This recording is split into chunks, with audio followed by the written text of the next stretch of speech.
Hello, everybody. Welcome to another live stream. Thank you guys for tuning in. Looks like there's a few of you guys out there. Welcome. I was hanging out on a Saturday afternoon and thought I would pop on the live stream and do a little live stream jamming, talk a little bit about how I'm doing my gig prep, what the gigs are that I have coming up, and yeah, go through a couple of new things that I've been messing around with. There's some kind of new ways that I'm using stuff, particularly the Oxy One and the Shakmat Archer's rig. I've been using them a bit differently, as well as the BIA. So yeah, it's actually a whole bunch of stuff. I'm kind of using everything differently than how I was using it before. So it's kind of a good moment to tune in and talk about a bunch of new stuff, especially if you've been on some of these live streams before and seen things other ways. This will be interesting. A way for you to see a little bit of what's new and what's going on for the shows that I have coming up in, next week and then in October. So kind of getting everything ready for those. So that's kind of the whole idea here today. In the meantime, if you have any questions, make sure you pop them into the live chat. I'm happy to answer whatever questions you have on things that I'm doing or other stuff outside of this. I have a new podcast coming out. I have my courses that I'm teaching, a live workshop that I'll be doing at NobCon, shows coming up in Chicago and Amsterdam, and one other that's not sure yet, so I won't talk too much about that one. But yeah, a whole bunch of stuff coming up, so happy to chat about any of it. But definitely pop it into the chat, because that is the place to be. Looks like Joris Rolling, I believe, is who's in there. Hey, what's up from the Netherlands? Awesome. I'm excited to be back in the Netherlands in October for ADE. Can't wait to be there. It's one of my favorite events in the world, that and Super Booth. So happy to head out for those. And then in a week, I'm going to be heading to another one of my favorite events, which is NobCon in Chicago. It's kind of like the mini version of Super Booth. And lots of cool gear stuff, kind of focused on modular, live performances, workshops, all that kind of stuff. I'll be playing a show there with a whole bunch of cool, fun people. And then I'm also doing a workshop as part of NobCon that's going to be a live or an improvised live performance workshop. So kind of talking about the things that we're talking about here, but in a live setting, so you can kind of, I don't know, chat with me a bit more about it, ask questions, come up, take a look exactly what I'm doing, look at everything under a microscope, and we'll walk through a little bit of how I do the stuff that I do, because it's a little bit different, method-wise or methodology-wise or whatever you want to call it, from the way a lot of other people are approaching the hardware performance world. And the setup that I have here is kind of specialized for that. So it'll be a cool workshop. So if you are at NobCon in Chicago on what date is it going to be? The 8th. So a week from tomorrow, I believe that is, yes. Yes, is it a week from tomorrow? Yes, a week from tomorrow. That's when I'll be doing the live workshop, and then Saturday night, so a week from tonight, I'll be performing at NobCon in the big room. So yeah, looking forward to that. Let's see, who else do we have here? Ross from Melbourne, Australia. Awesome, love Australia. Lived there for a year and a half. Hey Erica, what's going on? Good to see you on here too. Olaf from Denver. Awesome, right down the road.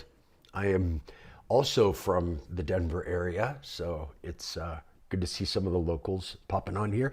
Anyone else who's on here, definitely pop in, let us know who you are, where you're watching from. I love to see where these are being viewed from around the world. Let's see. an ex-Chicagoan that went to multiple knob cons, but 2022 is the last one. Bummer, you won't be there this time. It'll be a lot of fun, I do believe. I was, let's see, 2022. I was at 2022. I actually performed at that one as well.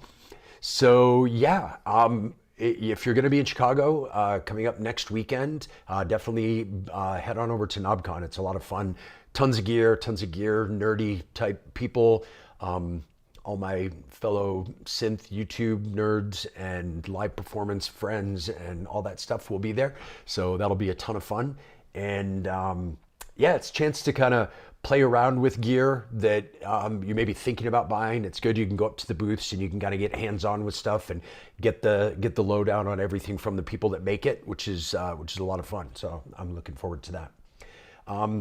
And to the workshop. I mean, it's I've been teaching my course, which a lot of people have been in, and it's been a blast. And thank you guys so much for everybody who signed up for that.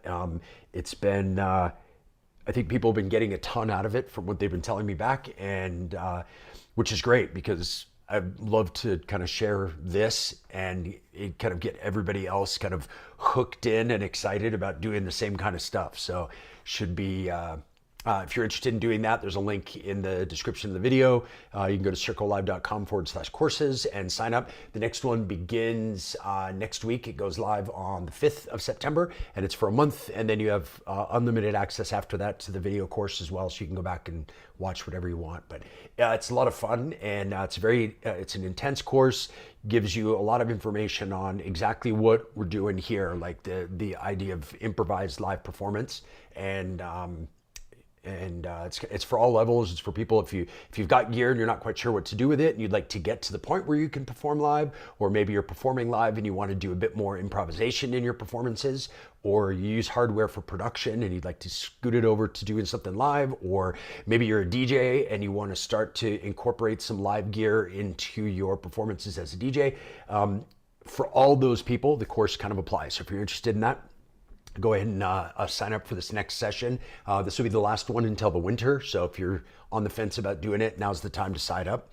And there is, for people that watch this, there is a discount code. So if you use, I have to see what the discount code is. I'll let you know before the end of the stream, so you can get a little bit of discount off, which is a plus, obviously, for everybody. Let's see here. Hi from Norway, Nils. Excellent. Welcome from Norway. I've never been to Norway. I've always wanted to go to Norway, but welcome. Glad to have you. Let's see. Nick, tuning in from the UK. Had a quick question about going into the mix-ins to the WMD mixer from the Digitac. Do you find that you need to boost the level to match the modular signals? How do you do if you do so? I do not. One of the cool things about the WMD performance mixer is that there's a gain per track. And so just by dropping down the gains on everything, so I'm not boosting any of the modular signals, and then I bring the Digitac into the mix in, I can kind of keep the Digitac level. I usually keep it at about 3 o'clock, so like 3/4 of the way up, but you could do it lower than that and just bring everything else down a bit lower. I just like that level. I think it's a good level for me. And so yeah, so I have that going in that way, and then everything else with, some things with subtle amounts of gain, other things with no gain at all. It just kind of depends. Certain modules tend to be much hotter than others. The BIA is extremely hot, so I hardly use any gain, if any, on that one. But then others, like the Ergosynth's baseline, needs a little bit of boost, so I do boost that one up a little bit. And let's see what else. The battering ram I boost up because I like it to be really pushed. To give it just that extra little bit of crunch. So, but yeah, so using this mixer, you don't really need to, just because you have a gain per channel. So it's pretty easy to find the level. You're not taking out like a straight modular level output, because the mixer does take care of that and puts it to a regular line out. So you've got a line in and line out, and then you've got modular in with line out. So it takes it pretty well. Let's see here. Thanks for all the streams. Have found them super helpful. Glad you have, Nick. And welcome from the UK. It's cool to have people from there as well. Let's see. I currently have a Peak. What wavetable synths could be an equivalent to the Peak? Wavetable synths that you're equivalent to that's a good question. I don't have a lot of wavetable synths, so I mean, Hydrosynth does wavetable as far as I know, and that's a pretty sweet sounding synth. I don't know. Anybody else, if you have an answer to that, pop it into the chat. If you've got a wavetable synth that you particularly like, pop that one in there because, yeah, that would be good information to have. So real quick, while you guys pop in some more questions, if you have them, I'll go over the setup just a little bit and a couple things that I'm doing differently from how I was before and how I'm going to be using this for my live performance rig for the next couple gigs that I have. So first and foremost, I have the Oxy one that's sequencing and clocking everything. So I have a clock out from that that's going into the PAMs. And then that is sending out clock to a few other things. Plus it's using that to do some clocked modulation for some other things. But that's clocking, for example, the delay in the Ghost. It's clocking, what else is it clocking? It's clocking the Cosline. Actually, no, it's not clocking the Cosline. There's an FM into the Cosline. So it's doing an LFO going into that. So yeah, so that's one set of clock. Then I've got MIDI out from here, which is going through the Oxy split, which I don't know if you can see that. And that's going into the Digitact. So that's what's clocking everything that's going on here. So the Oxy is acting as the master. So press play here, everything starts, including the Digitact and the PAMs and all that stuff. So it keeps everything synced up and clocked properly. Then this is also sequencing all the voices that are in the case. So it's sequencing the Erica Synths bassline, the Bastel Pizza, the BIA from Noise Engineering, and the Shachmat battering ram and the Shachmat Archer's rig. So three kind of all-purpose voices, although the bassline and bassline in particular, I tend to keep a bass voice, although it can do leads as well. The Pizza kind of goes all over the place for melodic stuff, basses, leads, kind of anywhere. The BIA I use a lot for like percussive things or tonal percussive things. So to make it kind of if I want to do a melody, so with something that is just a slight bit tonal, so you can hear it, you know, up, down, all of that stuff, but it's not really, although the Oxy does keep things in key, it's not really focused on really melodic content, but it is tonal in that the pitch will change a bit, but it tends to stay fairly atonal within that. It's not really sticking to a key. Then battering ram, which is Shachmat's kick drum module, which is absolutely phenomenal, like my favorite kick drum ever from anything. And then the Shachmat Archer's rig, which is a new addition to this setup. Sorry. And the Archer's rig is it was originally made to be a hi-hat module, which it does really well, but I'm actually using it very differently. I'm using it as a percussion module. So I'm using it to create percussive elements, kind of live, creating them on the fly. And then sequencing that from the Oxy. So it does have a pitch, volt per octave in. And then it also has built-in decay filter, and then it's got effects built into it as well, and then a tune. So you can use it for tonal things again, and it's kind of like with the BIA, it's kind of like a tonal percussion. Although this tends to be more straight up percussive, where the BIA can really go into those kind of tonal sides and be a bass or a lead or all kinds of stuff as well.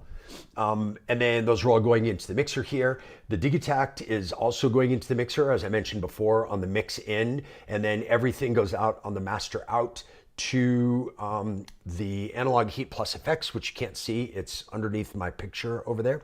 And that is just kind of set on a permanent, unmoving end of chain setting that I use to add some saturation and a little bit of bass boost, and that's pretty much it. And bass mono. That's the other real key with the Analog Heat Plus effects. And then moving over to the Digitact, what I have here, So tracks 1 through 8 are all drums. It's kind of my drum machine drum kit. So it goes from like kicks, claps, percussive elements, closed hat, open hat, and then toms. And then on the bottom row, 9 through 16, I have more melodic elements. So those are things that are one-shot melodics on 9 through 12, and then 13 through 16 are loops, which I have on the stretch mode, so it time stretches those. And those are basically just set up to loop. So for example, something like that, or something like that. Just things that kind of add atmosphere and background. I use those as kind of fallbacks as well. If I'm trying to create something here and I need a few extra seconds, I can put that on and have something that's kind of already ready to go. These are all loops and one shots that I've recorded out of my modular or other synths that are here in the studio, and then load them in there. A few are from sample packs, but very few. There's a couple that are from the there's a Soma Records, can't remember what it's called. It's something modular, and it's cool because it does a lot of the same style of modular stuff. And it was an old sample pack that I had that I was pretty, that I hadn't really used much. And so just to chuck some of those in here, it was great to have some samples that were already prepared. Allowed me to get something up and running in there pretty easily. So yeah, so that's kind of set up. Drums over here, although we have kick and percussion here, and this is kind of tonal percussion as well. A couple voices that we're using to do some improv live stuff. The last bit is effects. So the mixer has 2 different effect sends. Send 1 is going to the Chaos Devices Kozalin or Koshalin, depending on how you pronounce it. And what that is it's a frequency shifter. So it splits the mono signal into a left and right signal, and then it shifts the frequencies of those in differing amounts depending on where you move the dial to the left or the right. And it makes it so that you can kind of warp the sound and turn a sound into another sound. So the reason I have that going on a send to that is it allows me to use the voices that I have in the case to create other voices. So this basically acts as another voice, but it's not generating any of its own sound. It's just modifying the sounds that are already in the case. And then that's going through the Rucciolégio filter, which has a what do you call it? Wave folder. And it's set up, you can set the wave folder to do the fold before the filter or after the filter or both. And I like kind of the dramatic effect of the both. So that's what I have it set on. And then, so that goes through there. And then that is all on going back to its own channel.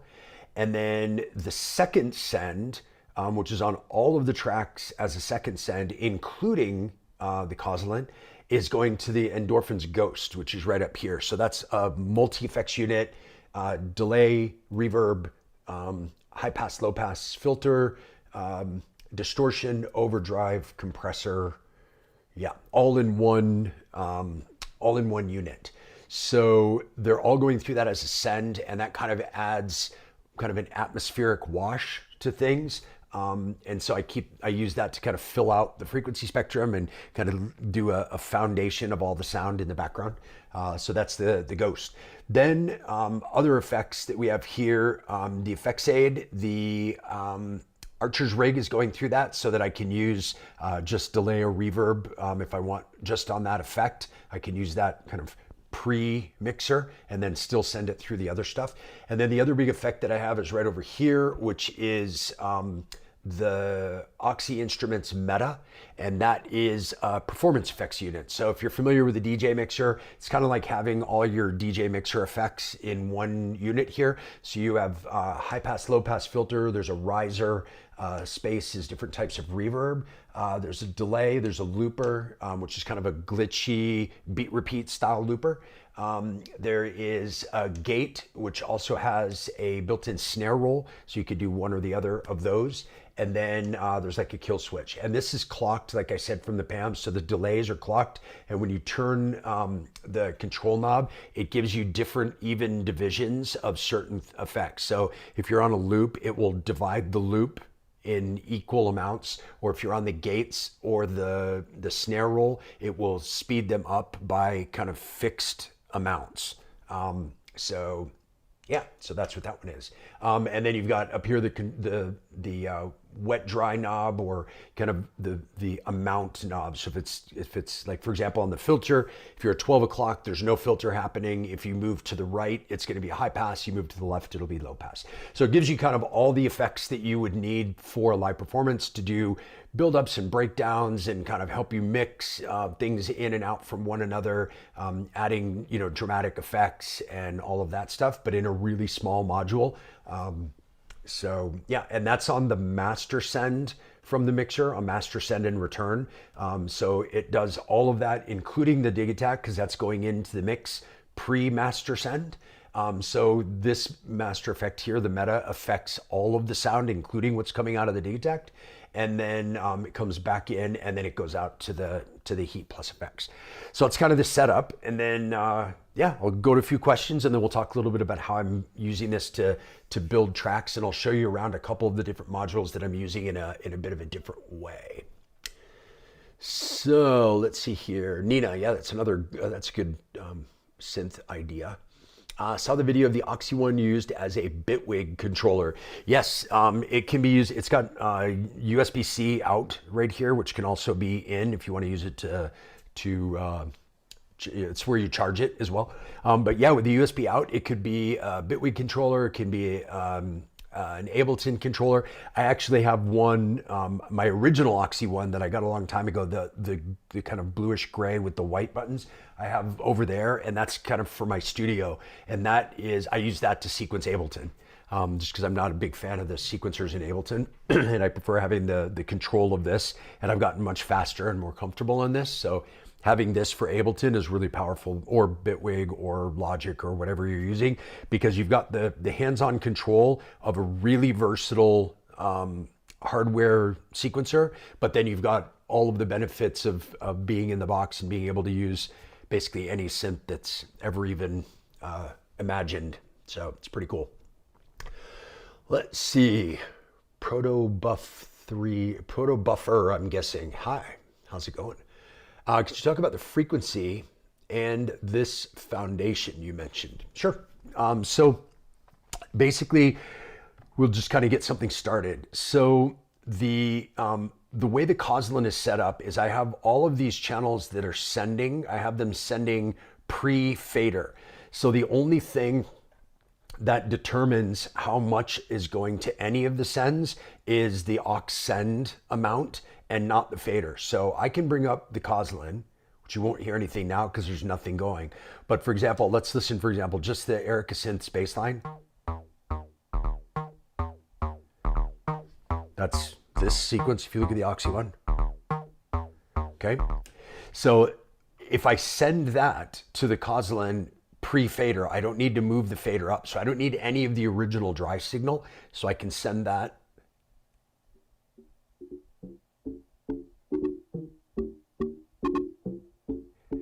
So what that is that signal going into the Koslin being split into left and right and frequency shifted. So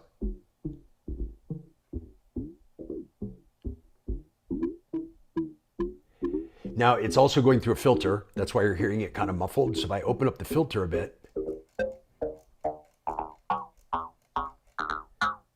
now start to shift.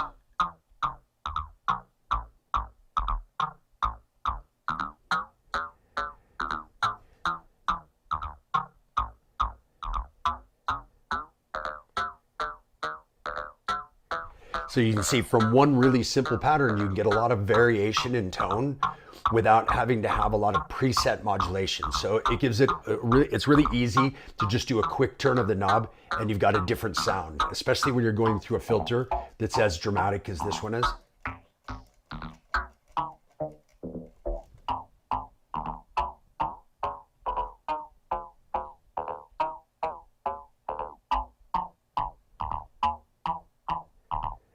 So anyway, that's one sound.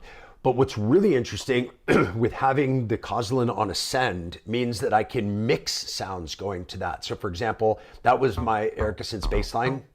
Then I have the Basso Pizza doing this. Okay, so if I send both of those, here I'll bring up the Cosline. If I send both of those in different amounts,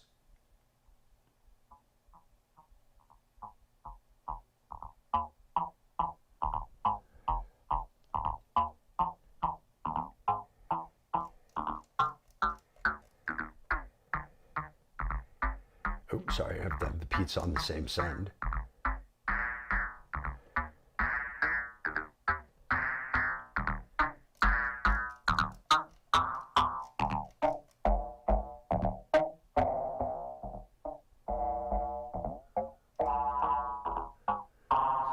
So it gives me the ability to make sounds like that, make unique sounds, sending them through a filter as if it was a voice without having to have any of these up. Now, if I want, I can then bring up the original, the dry signal.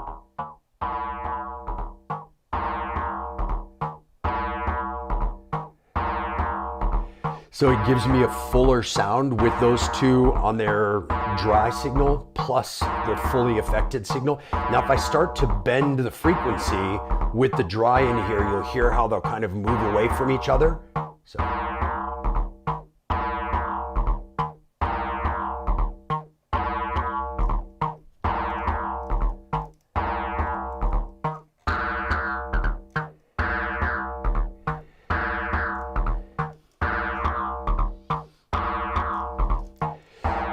So that's kind of the start of what I'm doing with this. Then this signal that's coming from the Cosline through the filter is going into the Endorphin's Ghost. So if I was to bring up that signal again, that's just, again, just the wet signal from the Cosline in this filter. Now I can bring up the Ghost and you'll hear.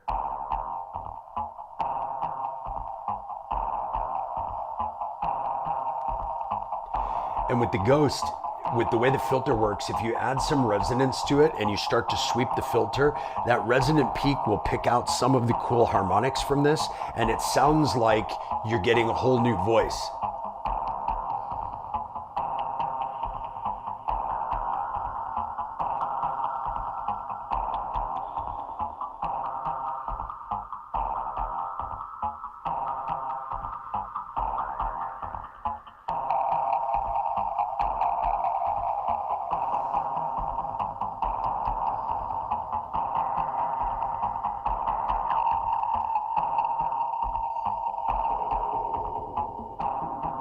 So you can see, depending on where the filter goes, it'll pick out different harmonics.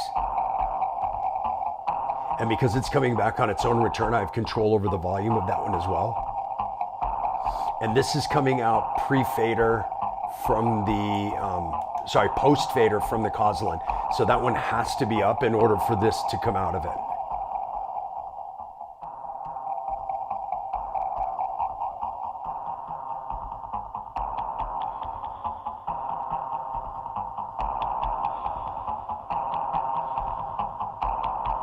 And again, this is with no voices up. So now if I decided to bring up the dry voice of these,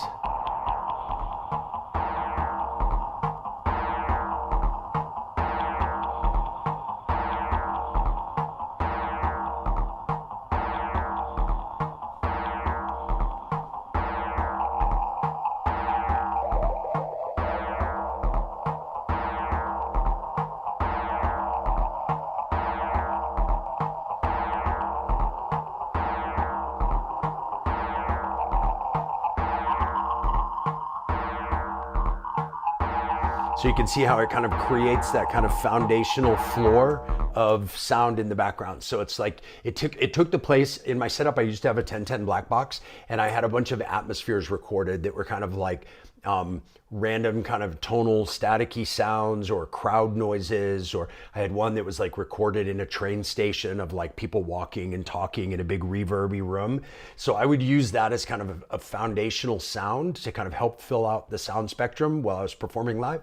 And with this, I don't need that. And I also don't have to worry about things being tonal and being out of key, because the only sound that's going into here is a sound that already is being used. So they will stay in the same key. And if I was to change the notes or change the key of the original voice that was going through this, it would change with it. So it's kind of it's a little bit of a hack of a way to get those sounds to always stay to the point where they fit with all the other sounds, is if you make them from the original sound while you use it. It's kind of an old production trick where one of the best ways to create like risers and effects like that is to record just the effects tail of something and then use that as your sound, because it's coming from the existing track. So it's already gonna have, it's already gonna go together harmonically. So anyway, kind of took that idea through here. So using the Cosland as its own voice that's created by mixing the other voices.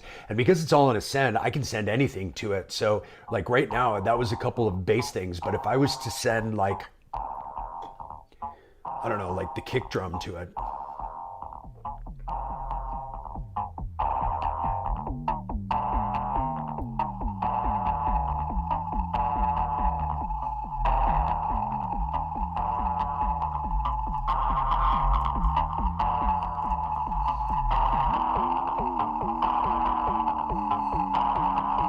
So you can see you can get something that's percussive and in time by using the kick drum. And then when you introduce the kick drum, you're introducing the kick drum completely dry, so then you still have your same kick drum.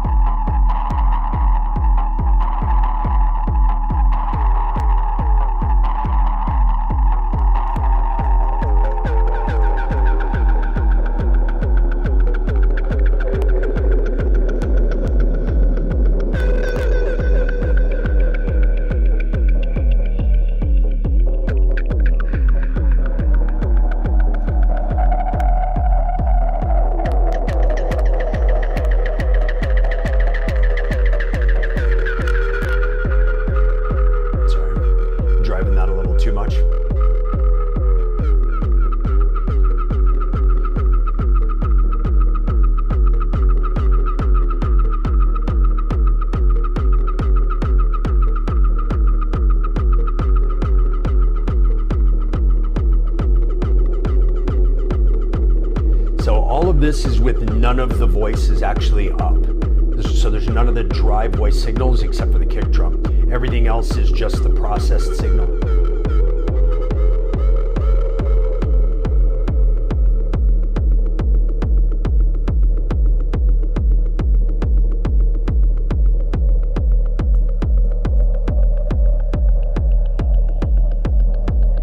So again, just this by itself gives you that kind of background sound, helps to set the tone, set the mood for what you're doing, and then you can start to bring in actually individual instruments.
So you can see how really quickly that turns into something really atmospheric and interesting. And again, it all kind of depends on what you're putting through it. So if you put through something that's more kind of melodic,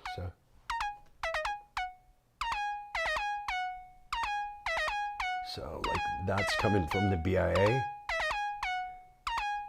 So let's see, put something like that through there.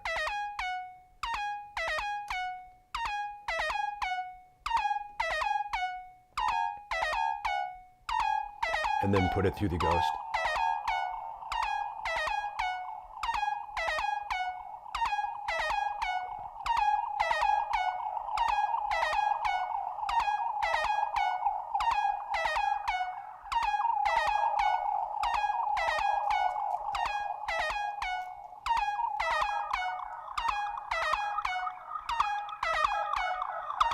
So again, it just gives you a ton of variety and a ton of opportunities to make a huge diverse amount of sound kind of pseudo randomly, because you're doing it using stuff that's already been created and in a key that's already been controlled by the Oxy One.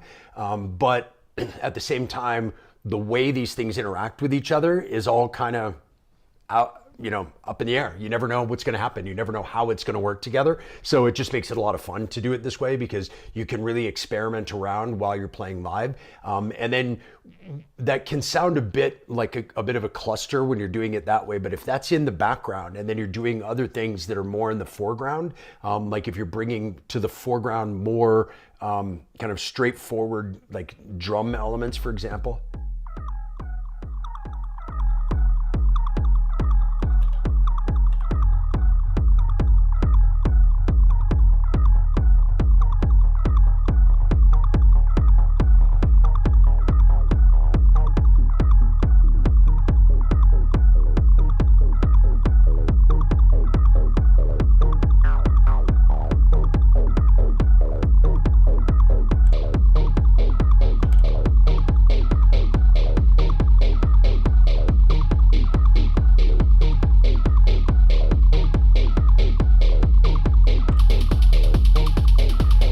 Some more sounds that are more in the foreground, like things like the cymbals, hi-hats, and like open and closed hi-hats, and adding in some other kind of percussive background elements.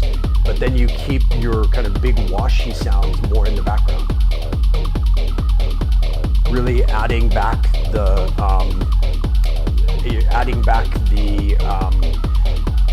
in a background sound, sorry. It's like totally lost my train of thought. Adding in a background sound and kind of a foundation for what you're doing. And then what I'm using the Archer's rig for, and this is kind of an interesting thing, I have this sequenced also in the Oxy, so it's this third row up here. And again, this can be kind of whatever, figure out a pattern that you like. And then as I bring this up,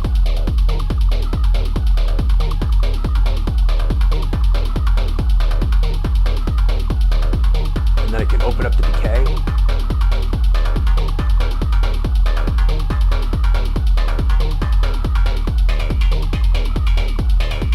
And then I can start to add in some of the effects that are built in here.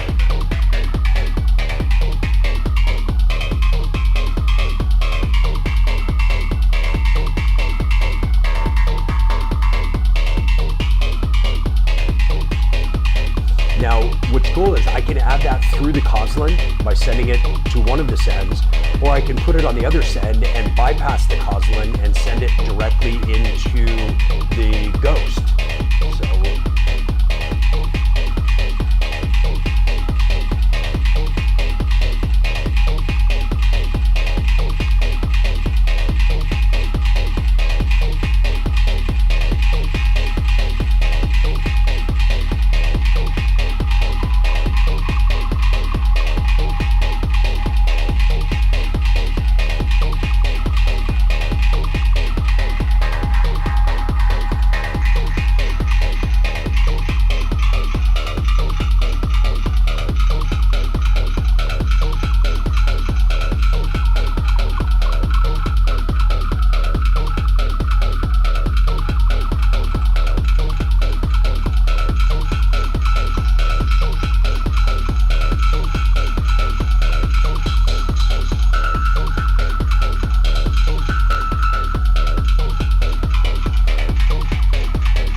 It gives you a nice percussive thing that has a bit of tonal movement, but it's still atonal. So you are changing the tune, you are changing the pitch, but not really in a tonal melodic way.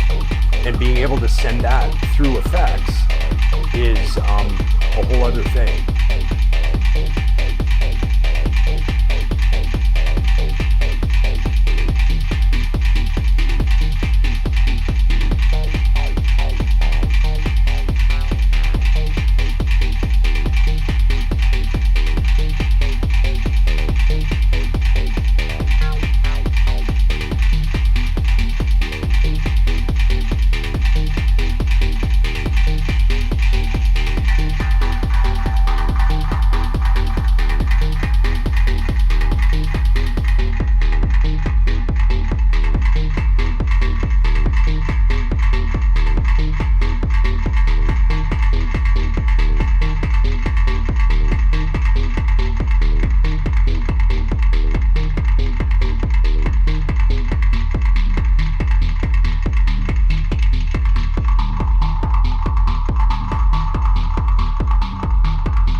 And as you change up the effects on the Archer's rig, you can go to totally different places with it.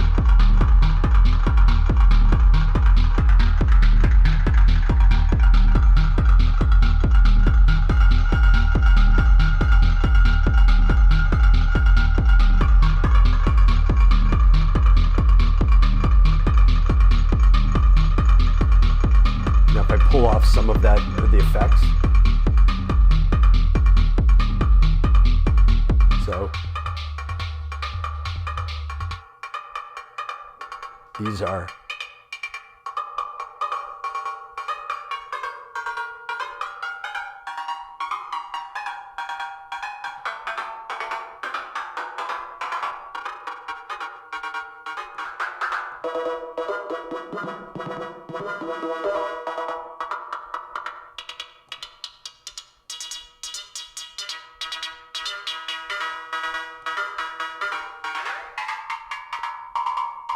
and then back in context with the rest.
Hear how as I change where the harmonics are in this, and I add in some lower harmonics, you hear the ghost picks up more, and that's because of where the filter is.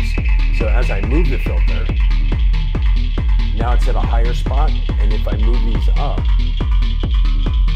it'll grab onto those higher harmonics.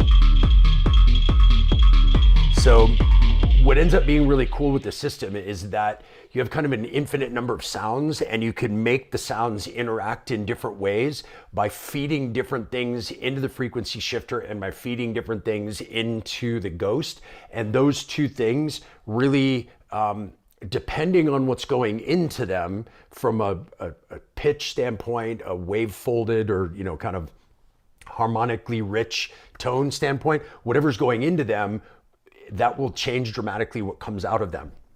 So it gives you a way to really morph sounds in kind of a crazy way from one sound to the other.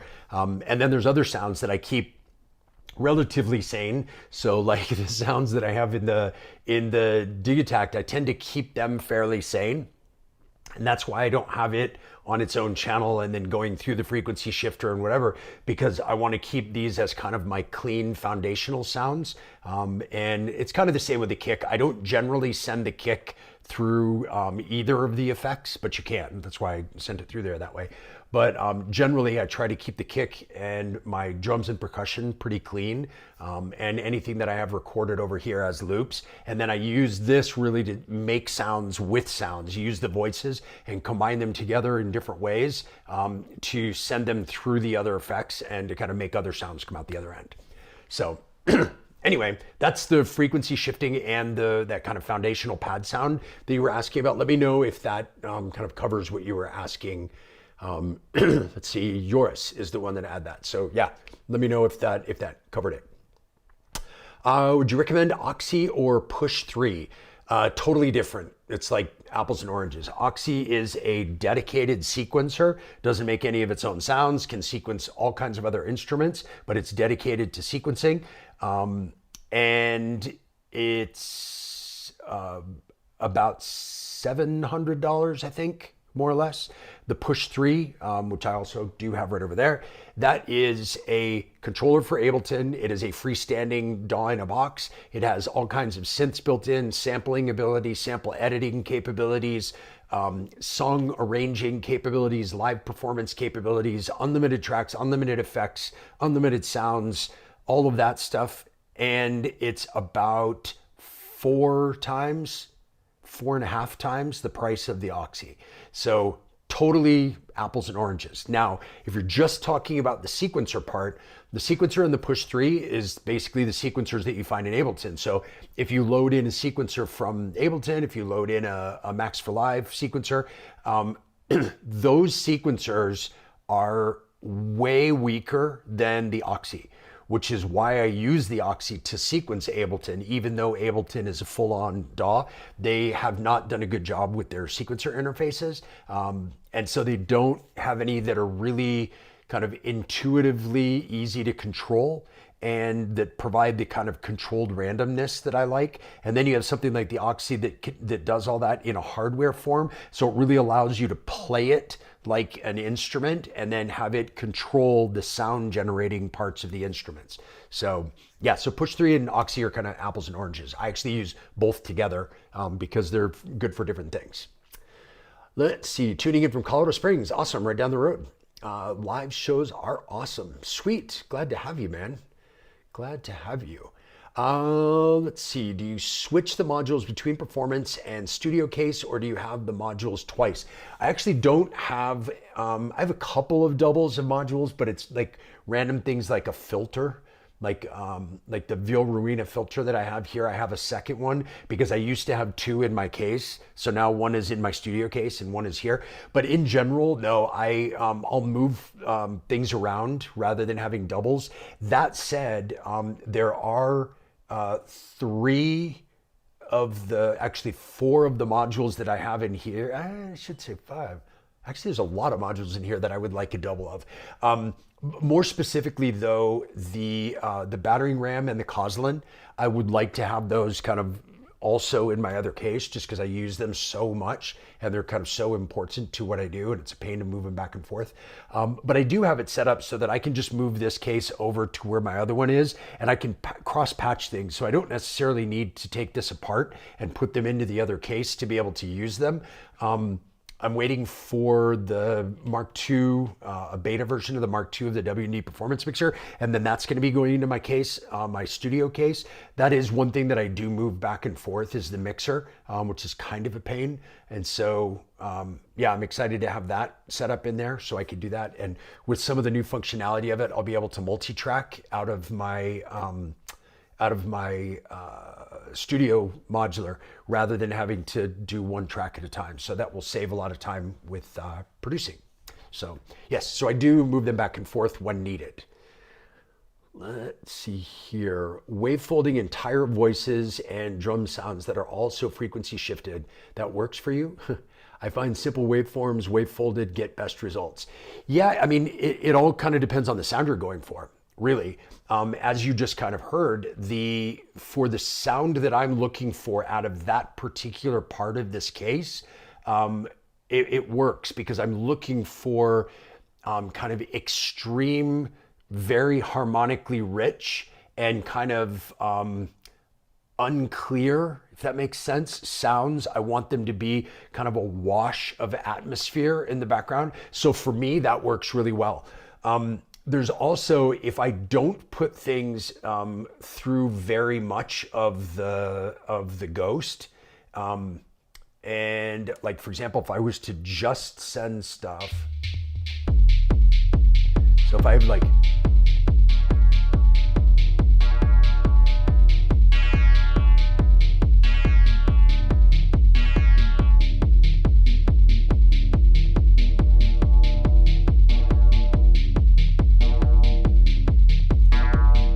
if I was to just send those two bass sounds through the Koslin,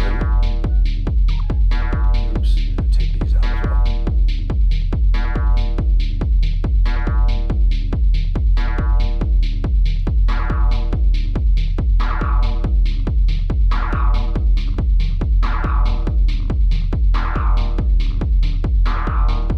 So you see how if you keep the sounds relatively short and under control going into it, the frequency shifted sound going out is also fairly controlled. And if I open up the filter,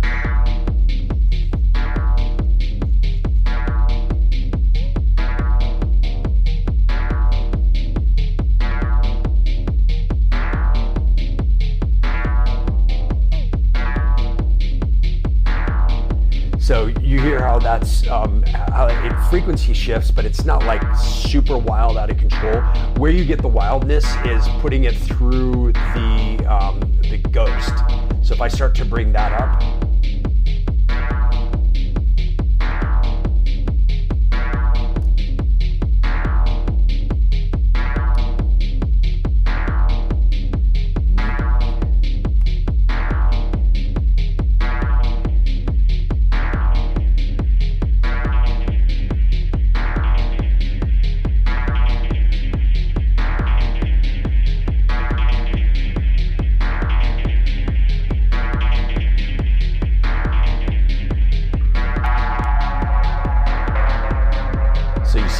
really quickly that starts to get really big and all over the place. So you have to be pretty kind of cautious, and because I have this on a send from the Koslin to the ghost, I can reduce down the amount that I'm sending to add some control to that.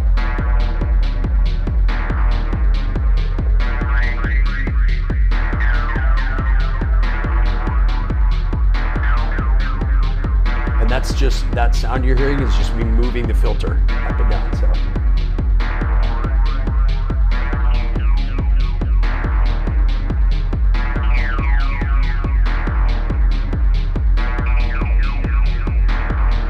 So yeah, it can get pretty cluttered pretty fast, but the way I have it set up here is intentionally to try and give me control over those points in the signal chain that can go wild. You know, the ones that can kind of go crazy. Sometimes I want it to go crazy. I just want to, like, you know, I could be cruising along and just want to take the kick out and do a big long breakdown with crazy weird alien sounds from another planet that are all coming through, and I can just do that with this and let it go wild and do its thing, and then I'll rein it back in and bring the kick back in for more of a drop and kind of settle back into a groove. So yes, it does work for me. But yes, simple waveforms, wave folded, can become cool sounds, but that's not really what I'm going for here. I do that much more with individual sounds. So if you were to listen just like to the Basto Pizza, so this has FM modulation and a wave folding.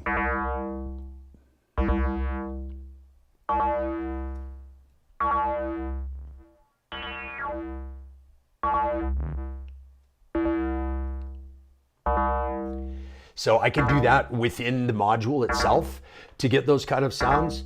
And that happens also within the BIA. There's a wave folder, and that's going through a VO Arena that also has a wave folder in it. You can tell I like super harmonic-y wave folded sounds because a lot of the stuff goes through wave folders, and that's intentional. I like having a lot of harmonics, because then when you start to do subtractive synthesis and you start to filter things, if you use the resonance in your filters, you can get really interesting things that come out that you didn't necessarily expect. And I like that. I like to be surprised by the sounds the machine makes and not have like total 100% control all the time. So anyway, ever used a Hydrasynth? I have, not in my live setup, and I haven't owned one, but I've used them at the shows. So like at Superbooth and KnobCon and NAMM and other places. Yay, Live Modular. Tuning in from, is that Colorado Rockies? Well, where in the Colorado Rockies? Because I'm in the Colorado Rockies, but that's kind of a broad statement. Where in Colorado are you? Let's see. Thanks. Elaborate and nice. Sorry, yeah. Sometimes I go off the rails a little bit. Sorry to jump in with a question. No, that's the whole point. To jump in with a question. What are your approximate performance time Saturday night? I have no idea. I asked Mike, the guy who's organizing it, and he is not certain yet. And so he's going to let me know. We're not 100% set yet. I know the show starts at, I want to say 8 or 8:30. I'd have to check on the KnobCon website, but I think it either starts at 8 or 8:30, and then it goes as late as we want to go. So I think the last time I played that, we finished at like 1:30 or 2, and there's like 5 of us, maybe 5 or 6 playing. With hardware often, and I don't know with these guys. Actually, I do know like Fess is playing, and they usually play longer sets. But in general, a lot of times when we have hardware performances, people are kind of limited because they're pre-preparing a set, so they don't have a certain amount of space. So sometimes people will be comfortable playing like 20, 30, 40 minutes. And so that frees up more time for those of us that are improvising, because we can play for, 10 hours if you want us to. So I'm not sure. I know it will probably be later because Mike usually does a good job of kind of setting the vibe, and my stuff tends to be a bit more, a bit higher tempo, a bit more dancey. So I think that the mellower stuff will go early, and then we'll kind of move into that. So I would guess a bit later, but I really have no idea. He hasn't told us yet. Let's see what else. Good evening. All right. Yes, don't forget to hit the like button. I never say that. I'm always like, hey, like me. It just feels weird. But yeah, hit the like button. It does help. The more people like and the more people comment in the comments of the video, the more people the YouTube algorithm shows it to that would potentially like it and watch it. So that's what that stuff's all good for. Let's see, Ross. Not the Koslin, the wave folder next to it. Yeah, okay. So basically what's next to it is not just a wave folder, but it's a filter. And so you can definitely rein that in. I can do,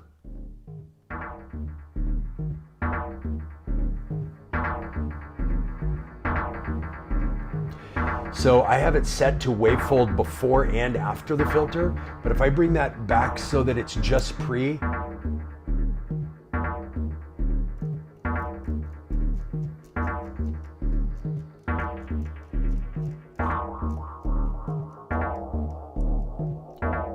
see, it really controls it a lot. Or if I put it post,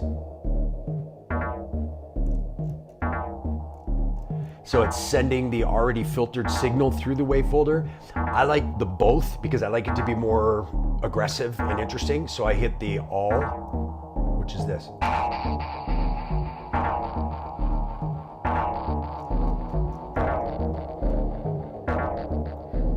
So you can see it folds the wave prior to the filter, and then it folds it again after the filter. So basically that's 2 different waveforms, one that's already folded, going into the Koslin, which is splitting the signals and frequency shifting them, putting them through a wave folder, then a filter, then a wave folder, into the Ghost, which is going into a delay, a reverb, an overdrive, a distortion, and another filter. Then it's coming back into here where I can control the signal, and then it goes out through another filter, through the master chain, and then it's going out and being processed by the analog heat plus effects. So lots of processing in that signal, but none of it is unique to any one thing. So the reason I have it set up this way is I like to keep the flexibility of being able to mix and match and create a whole bunch of different variety of sounds on the fly.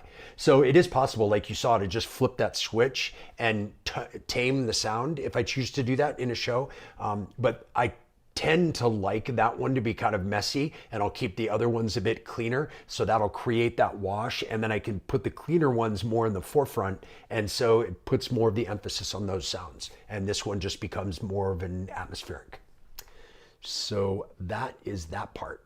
Let's see what else. Yeah, afternoon sets are 15 minutes. Yeah, I know it's not, especially the afternoon ones, because those tend to be single patch modular sets, where those of us who are playing at night, most of us play a lot of like club nights and after hours shows. So we're there to play a like a dance club style show and less of a stand and watch kind of show. So if you're going to be there, come out and dance. It'll be a lot of fun. Let's see, where else?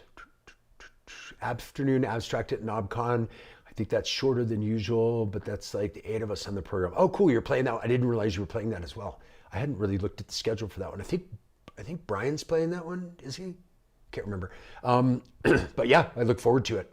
Last year, when I had some free time, I would kind of pop in and out of the afternoon ones. It was hard because most of the time during the day, I'm doing meetings and walking the floor. But yeah, so it is possible that I will see you there. I will say one thing: if you're going to be at NobCon, or if you're going to be at ADE in Amsterdam, those are the next 2 big events that I have coming up. Definitely come up and say hi if you see me. I love it when people say that they've seen what goes on, because it's nice to connect like a human being with what I see online. But do remember, I don't know your name and I don't know what you look like, because your name on here is, let's see, the breathalyzer, or your name is, some of you have actual names, but sometimes it's this weird name and there's no real picture, or it's so tiny I can't see it. So forgive me if I don't know who you are, but please come up, introduce yourself, and also let me know what your name is online if you're in these chats all the time, because that definitely helps me kind of put a face to a screen name, if you will. So yeah. So definitely come and say hi. Speaking of that, the ADE, the Amsterdam Dance Event, if any of you, the Europeans who are on here, are going to be at the Amsterdam Dance Event, I will be playing on Sunday at the Recycle Gallery and Lounge. And that's going to be a show that goes from the day into the night, and it's going to be all live hardware. There's going to be, I'm not sure exactly who else is going to be there. I know that Analog Kitchen's playing. It's his event that I'll be playing, but I'm not sure who else is going to play that one. So if you are at ADE, at the Amsterdam Dance Event, it is one of the official ADE festival events. So if you have the Pro Pass that gets you into all of the events, that will be included in this. Otherwise, you will need to get tickets. But that one should be a lot of fun. All live hardware, a lot of techno. Should be a good time. So if you're going to be there for that, please go to that, and then see what else do I have coming up. I may extend that trip just a little and go to the Bristronica, I think it's called, the synth show that's in Bristol the weekend before, but we'll see. It all depends on how it works out with work schedule and money and all that kind of stuff. But if that works, I would love to do that as well. So hopefully I will see you guys at one of those. So any other questions about the setup or any of this that we've got going on here? Otherwise, I may just kind of switch things up a little bit and start jamming around with stuff and show you a little bit how I do this. So like I was playing some stuff just now that I had been messing around with earlier, but that's not generally how I do it when I perform. Generally with performances, when I get started, everything will be blank. So I'll just go in and blank out my sequencers. With the exception of the drums and percussion. So sometimes I will blank out individual tracks, but like 4 on the floor kick, I leave it because there's no reason for me to blank it and then go back and plug in a 4 on the floor kick. I know I'm going to use that already. So I will generally do that. But sometimes things like what I'm playing on the Archer's rig, it's fun to go in and generate random sequences and then play those and hear what they sound like.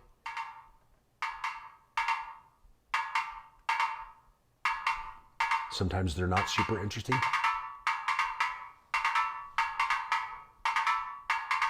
So that's just a randomly generated pitch and gate that's going to here.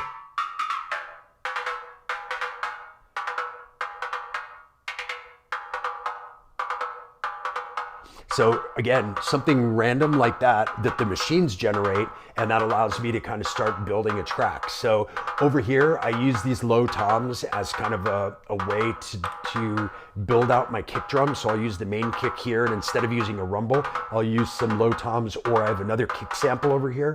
So I can use this one. You can see it's set basically as a rumble. So everything except the kicks. And then I can go in and I can filter this way down. So then when I take that off, it gives me the rumble part of the kick. So then if I just add a kick on top of that,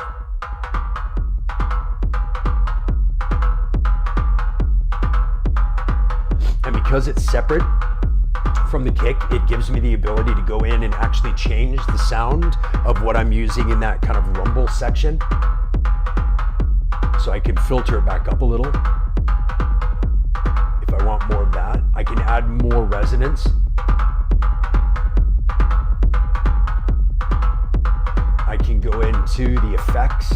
Right now there's no effects on it at all. So I can add like, so you can see if I add a chorus, if you're listening in headphones, you'll hear it moves it around a bit, or reverb sometimes. Sometimes I want to add a little extra delay,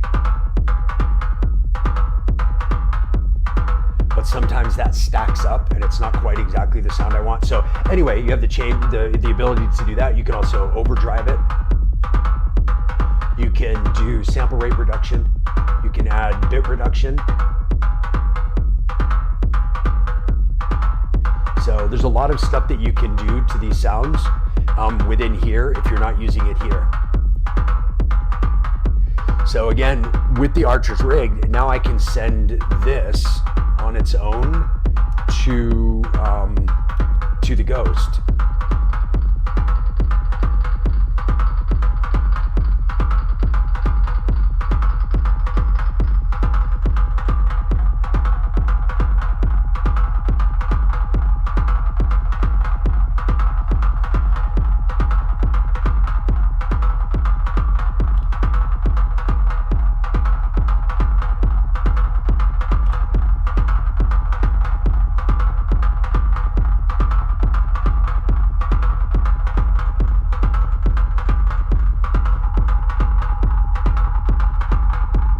So again, all that is kick, rumble for the kick, and then this effect right here with a random pattern generated.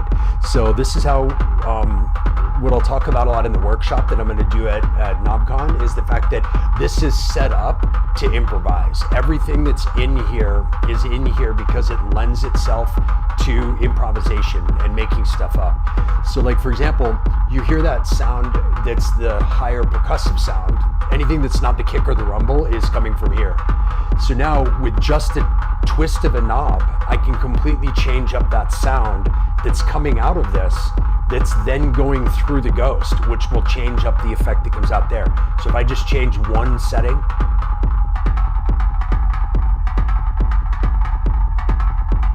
and it sounds like something completely different, or if I change that again,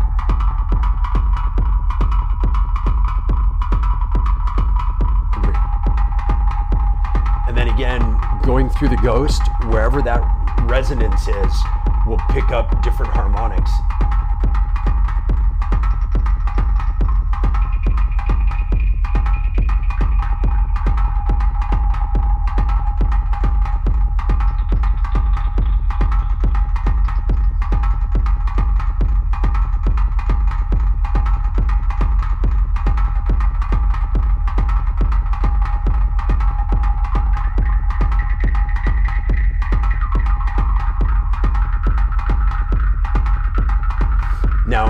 was just changing one setting. But if I change something like the decay, so right now it's a very short percussive sound. Turn it back down a little bit. It's a very short percussive sound, but if I open up the decay, that's gonna give a whole bunch more harmonics for the filter to pick up here. So if I open that up,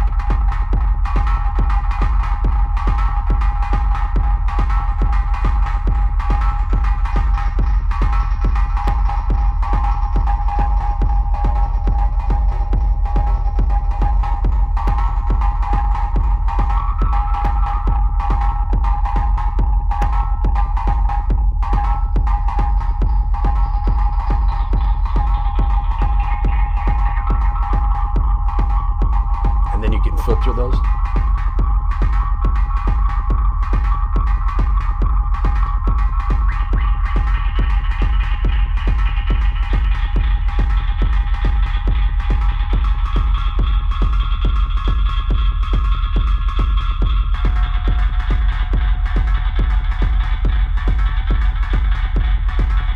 So again, this is all just one percussion module going through the Ghost with a kick and rumble. And with this kick, you can also, there's a lot of variety of sound in it.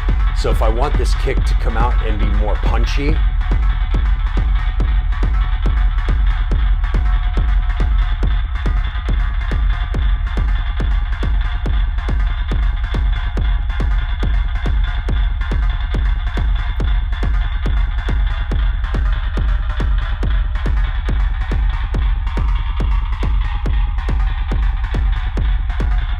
of course, all these parameters that I'm adjusting here, I like to adjust them in person, but if you wanted, you could patch those using modulation into this and have it move slightly. So you could keep slight movement in your patches. I prefer to do things manually rather than having them, I don't really have much pre-patched modulation because I do prefer to do that on my own, and I've chosen these particular modules because they lend themselves to hands-on modulation rather than patched modulation.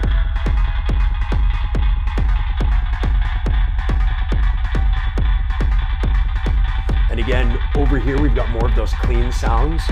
So with something like this, I might want to add in a hi-hat, and then I've got things like my effects unit that I can use to build a breakdown and use that to bring in a hat.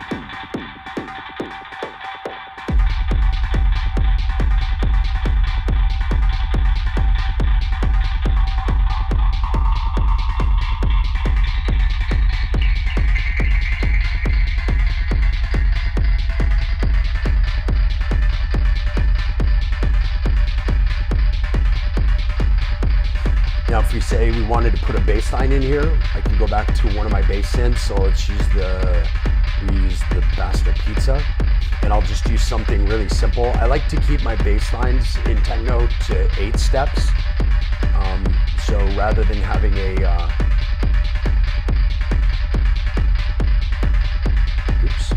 or maybe I could actually make it 8 steps instead of 9.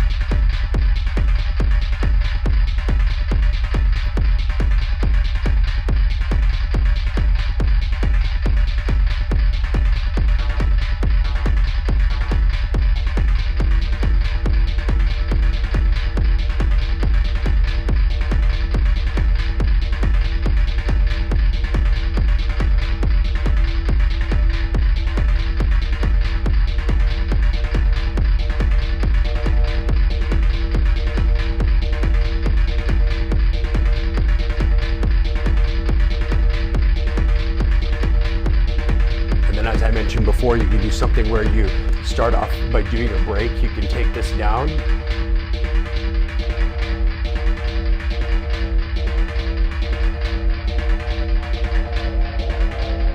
send a bunch of random sounds through the console and through the frequency shifter.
All right. Well, that was a little off in the wilderness. Thanks for putting up for that and putting up with that and listening to it. Let's see what we have in here for questions now. Let's see. Sounds great. That's the Ghost Effect. From what brand is it? It is Endorphins from Spain, which is a fantastic modular company. Owned and operated by a amazing couple, super nice, the nicest people you'll ever meet. Yeah, they're amazing. So definitely support Endorphins. It's a great company. Let's see here.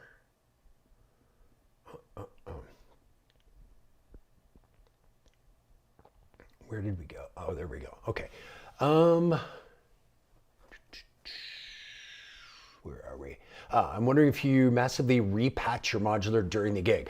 Actually, no. I do keep a couple cables with me while I'm performing because if I get some ideas, but generally I try to leave it patched the way I have it right now. At least like I'll patch it based on what's in here, and then I'll tend to leave that because I have some pretty simple signal paths.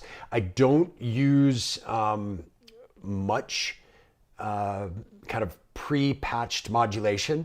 I prefer to do the modulation myself with my hands.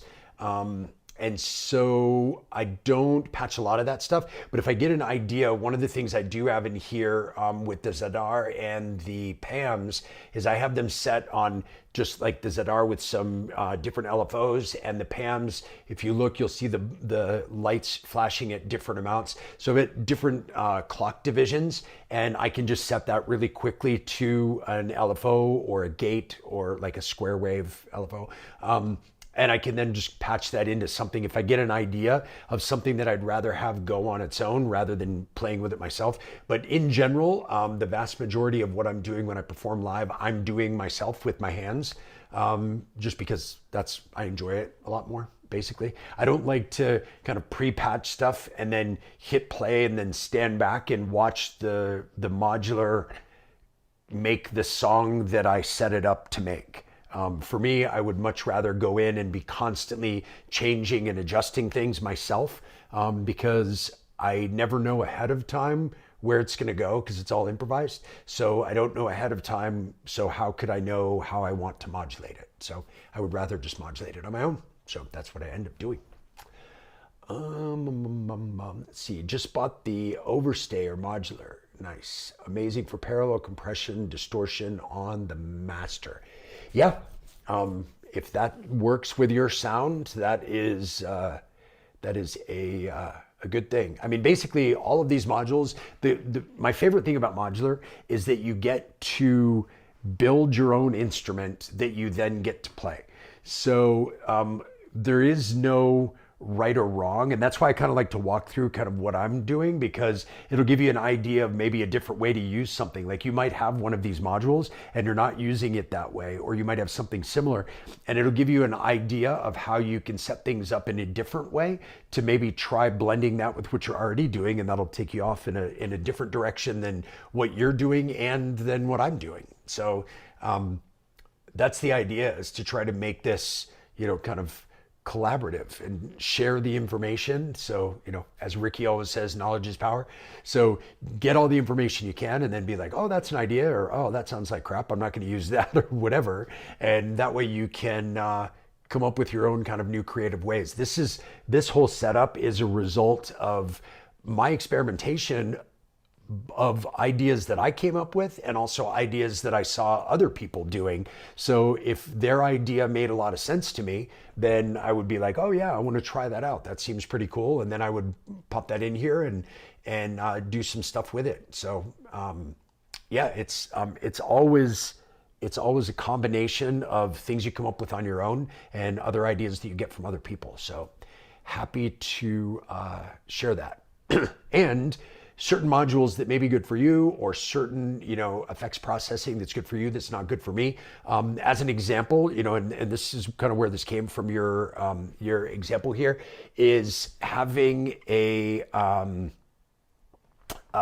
compressor on the master. I don't particularly like that myself personally, so I don't have any. This setup actually doesn't have any compressors in it other than the Ghost has an internal sidechain, which I have a multiple of my kick going into that, so that when I get those big washes, if I want, I can sidechain them out of the way using the kick.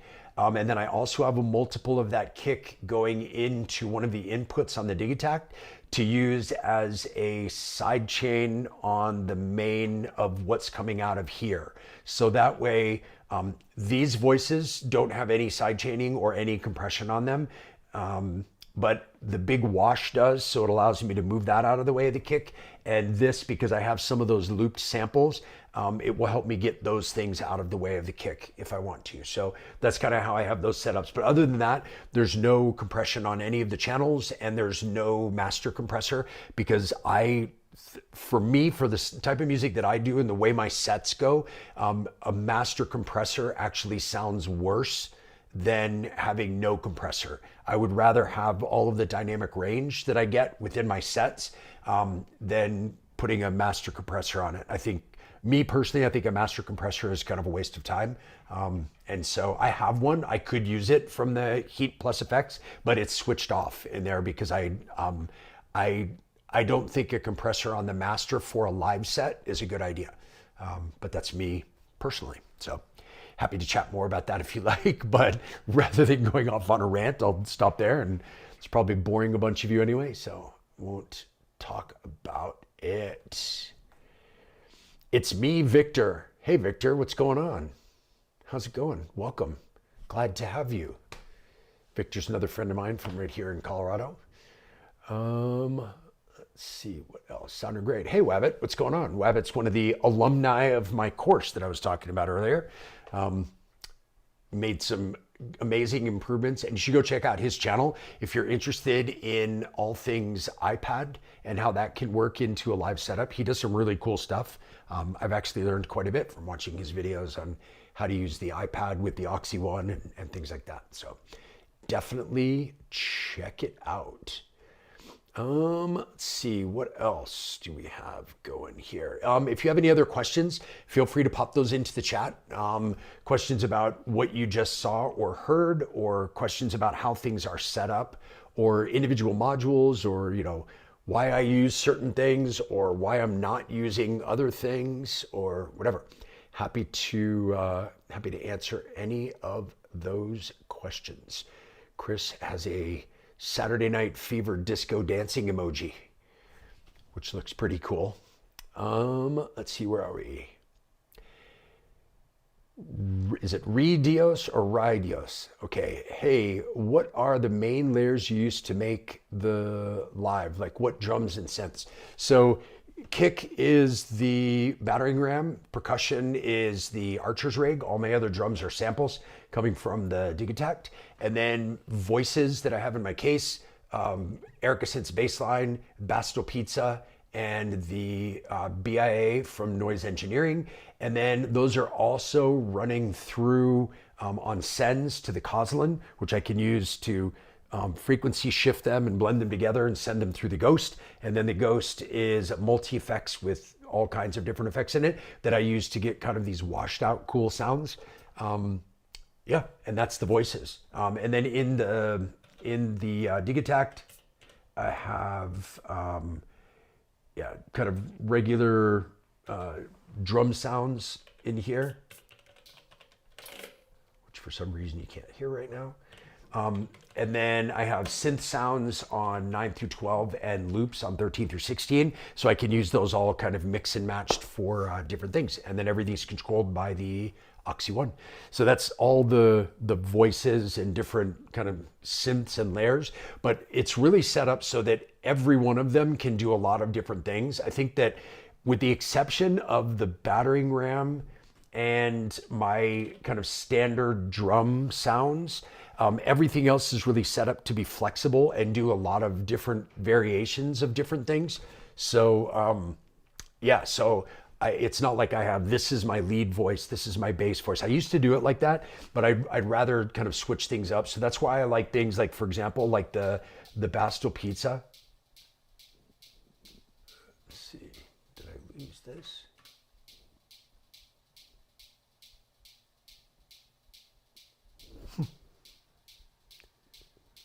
wonder why I'm not getting sound out of there right now.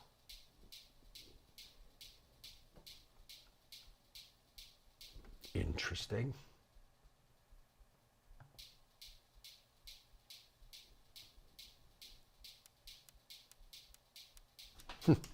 Well, I'll have to look and see. I guess that's my cue. Let me just reload this really quick. See if that helps.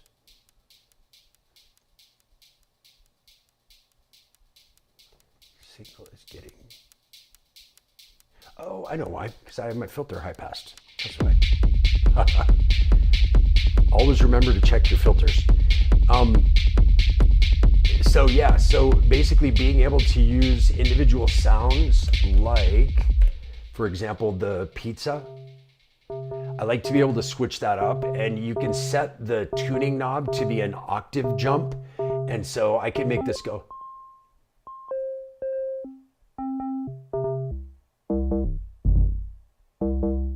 So I could have it be kind of a classic style like FM bass, or I can switch it up and have it be a lead just by moving that around. So I like to have things like that. Also with the Erica Synths bass line.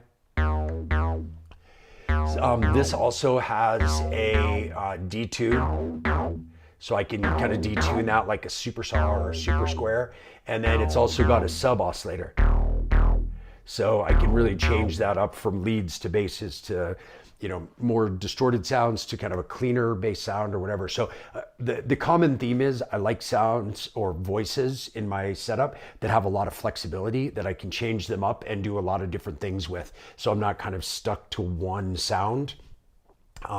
Mostly because I want to keep my rig as small as I can for travel.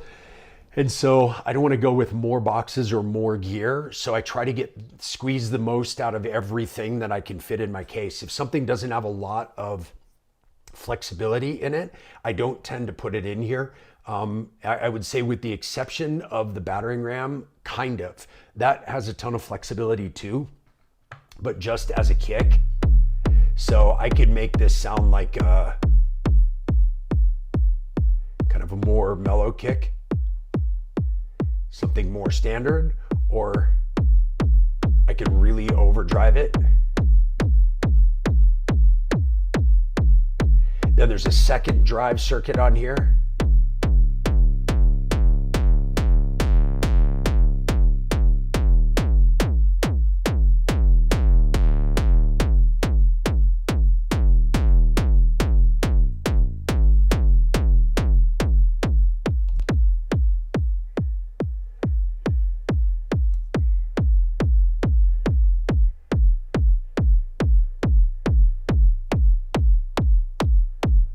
So again, a lot of flexibility. So instead of having, 25 or 50 different kick samples in a sampler, I can set it up like this so that I can have one kick drum that I use for all my live sets, for my production, for everything, but it's one kick drum that I can morph into any kick drum I want. So if I go into a more mellow section, I can take off some of the drive, I can eliminate the transient, I can shorten it up or lengthen it out, make it more like an 808.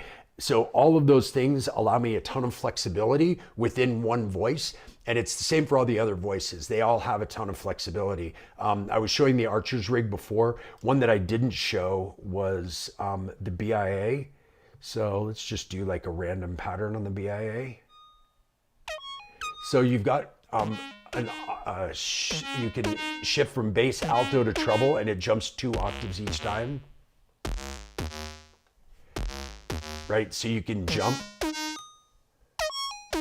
And then within those, you have 3 different kind of styles.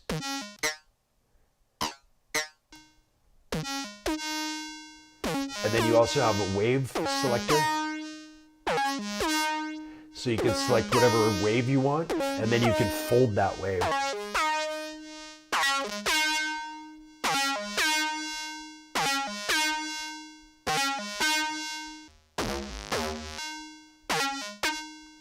And then you've also got a built-in envelope. And then you can also change the spread of the harmonics.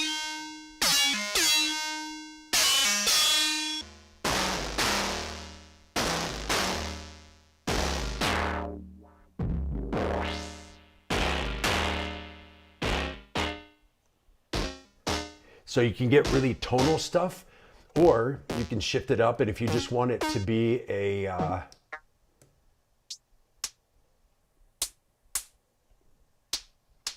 so you can just have it be.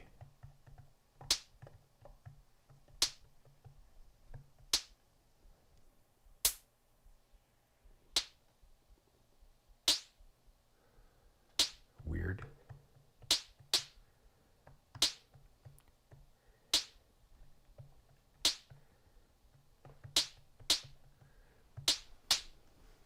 So you can have it be much more percussive.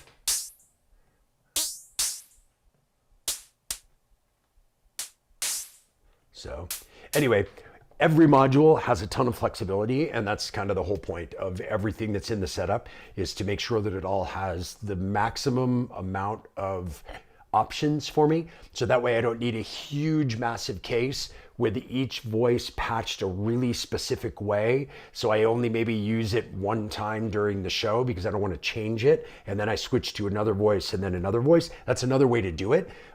For me, I prefer to keep the number of voices and my case as small as I can and have a lot of flexibility to be able to modify and mix and match and add sounds together and frequency shift and basically mess with the sounds that I have in order to make them into other sounds. So that's kind of the whole idea behind this.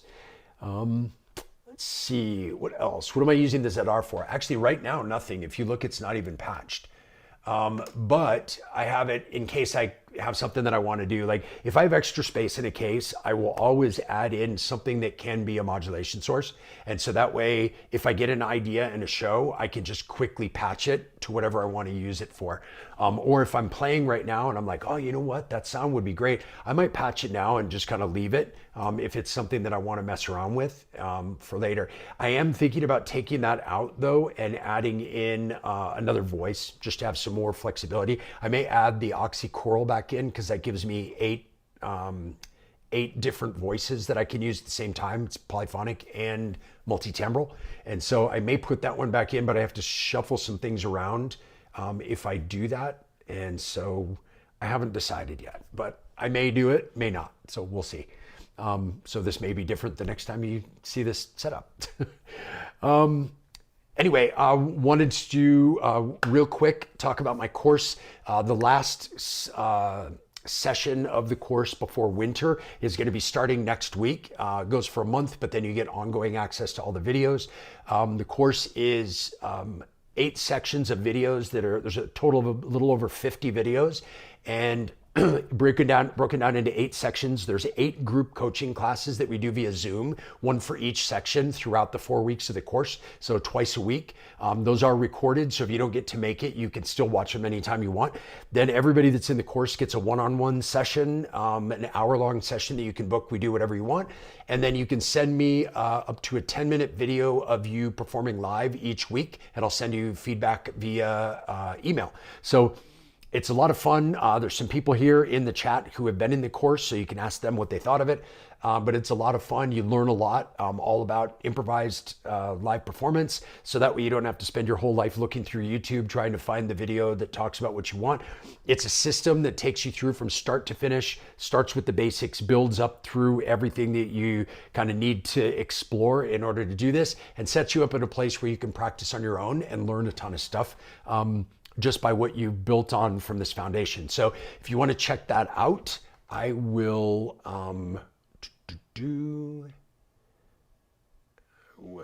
very quickly see what, no, I don't have it there. I'll put down a link down in the description of the video below with a discount code so you can get 10% off the price if you book for this session. This session again starts on, the videos go live on September 5th, and the first one of our group sessions will be Wednesday, September 11th, and it will go for 4 weeks from there. So if you're interested in doing that, please hop online and sign up. Again, this will be the last one before winter, so you definitely want to sign up now if you're kind of on the fence about it. And it'll teach you a lot about performing live, whether you want to do it in front of a crowd or not, whether you want to just learn how to perform live for yourself and enjoy playing your instruments more. It's good for that. And if you are interested in playing, there's sections of the course as well that are about how to get gigs, how to get yourself booked, how to travel with gear, how to what to bring with you when you go, what to watch out for as far as things that you want to make sure that you have with you in case something goes wrong, how to set up and break down what's kind of the etiquette of performing live in different types of venues, like in a club night type venue versus a showcase versus an after hours, and kind of how you do all that stuff. So all that's included in the course as well. So if you're interested, circlelive.com/courses, and there'll be a link down in the description of the video down below. Other than that, I have a new podcast series that's starting this coming Tuesday, and there will be a new podcast out every Tuesday. There's some previews of it up in a couple of places on Spotify. I think the Apple podcasts may have already gone up.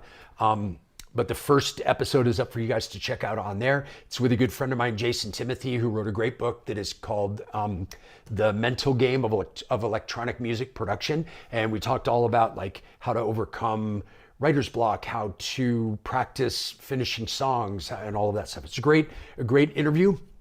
Other ones that I have coming up, EasyBot, Midlife Synthesist, Aura,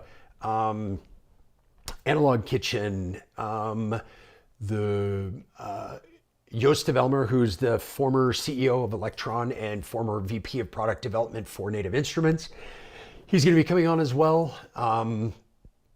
Who else? A bunch of people. Maydon, a fantastic techno artist from the States, but based in Germany.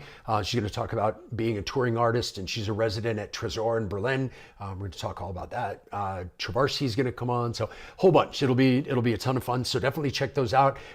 Video will be available on my YouTube channel. There'll be a playlist that's just for the podcast, and then video is also available on Spotify Video and audio, Spotify Audio, as well as all the other audio sites, Apple Podcasts and iHeartRadio and all that kind of stuff. So you can go check it out wherever you get your podcast. Subscribe to it wherever you do, because having more subscribers obviously helps. And there'll be a new podcast coming out every Tuesday going forward. It's called Inside Electronic Music. So if you're interested in checking that out, go on your favorite podcast site, search Inside Electronic Music, and you will find that. So thank you guys very much for tuning in today. I really appreciate it. It's been awesome again, as usual. Thanks for all the questions. Thanks for the feedback. Thanks for just being here and hanging out. It's great. Hope to see you either at NobCon in Chicago next weekend, or at the Amsterdam Dance event coming up in October, or at another one of the shows somewhere out there. Otherwise, we'll see you at the next live stream. We'll talk to you.